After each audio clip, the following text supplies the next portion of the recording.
नमस्कार दोस्तों, स्वागत है आपका हमारे YouTube चैनल जिसका नाम है करुणास वॉइस। आज हम भगवत गीता सार का पार्ट 4 लेके आए हैं।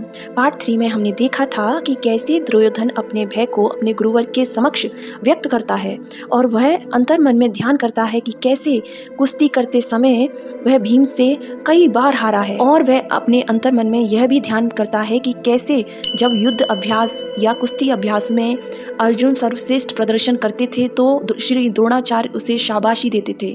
तो यह सब ध्यान करके वह पांडवों की सेना के खिलाफ श्री द्रोणाचार्य को उकसाने का काम करता है। कहता है कि हे गुरुवर, पांडवों की सेना में एक से एक योद्धा है। भीम, अर्जुन और कई सैनिकों के और योद्धाओं के उन्होंने नाम लिए। दुर्योधन आगे ये भी कहता है कि हे गुरुवर, पांडवों की सेना में एक से एक योद्धा है, पर आप ये मत भूल जाना कि आप मेरी तरफ से लड़ रहे हैं। ये उन्हें याद दिलाता है क्योंकि दोनों सेनाओं के कुरुक्षेत्र में एकत्रित होने से पहले दो घटनाएं ऐसी हुई जिससे कि दुर्योधन के मन में भय और गहरा हो गया। दुर्योधन इसलिए भयभीत था क्योंकि पहली घटना, श्री कृष्ण के षड्यंत्र के चलते गुरु द्रोणाचार्य ने अपने शिष्यों, जो कि पांडवों के भी गुरु थे द्रोणाचार्य, उन्होंने पांडवों को विजयी भव का आशीर्वाद दिया। दूसरी घटना, पितामह जो कि बहुत ही दिल से चाहते थे कि पांडव जीते क्योंकि वह सत्य के साथ खड़ा होना चाहते थे, लेकिन किन्हीं कारणवश ऐसा ना हो सका, उन्हें कौरवों की तरफ से लड़ना पड़ा। उन्होंने भी पांडवों को आशीर्वाद दिया विजयी भव। तो ये दोनों घटनाएं दुर्योधन के मन में घर कर गईं और उसका भय बहुत गहरा हो गया।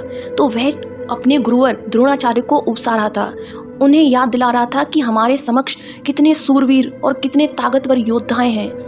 तो वो चाहता था कि गुरु कहें कि वह मेरे आगे कुछ भी नहीं, मैं उन्हें यूं मसल दूंगा, मसल कर सारा युद्ध यूं ही ख़त्म कर दूंगा। लेकिन वह भूल रहा था कि सत्य की जीत हमेशा होती है। वह जो वो कर बैठा था उसे ये भी पता था, आदमी व्यक्त नहीं करता लेकिन अपने कर्मों का ज्ञान उसे होता है।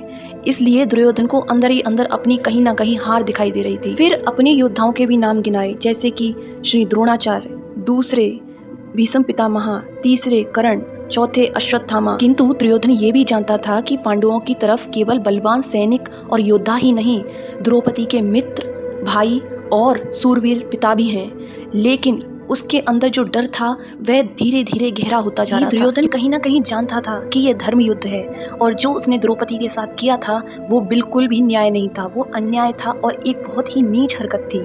इसलिए उसे अपनी हार भी कहीं ना कहीं दिखाई दे रही थी।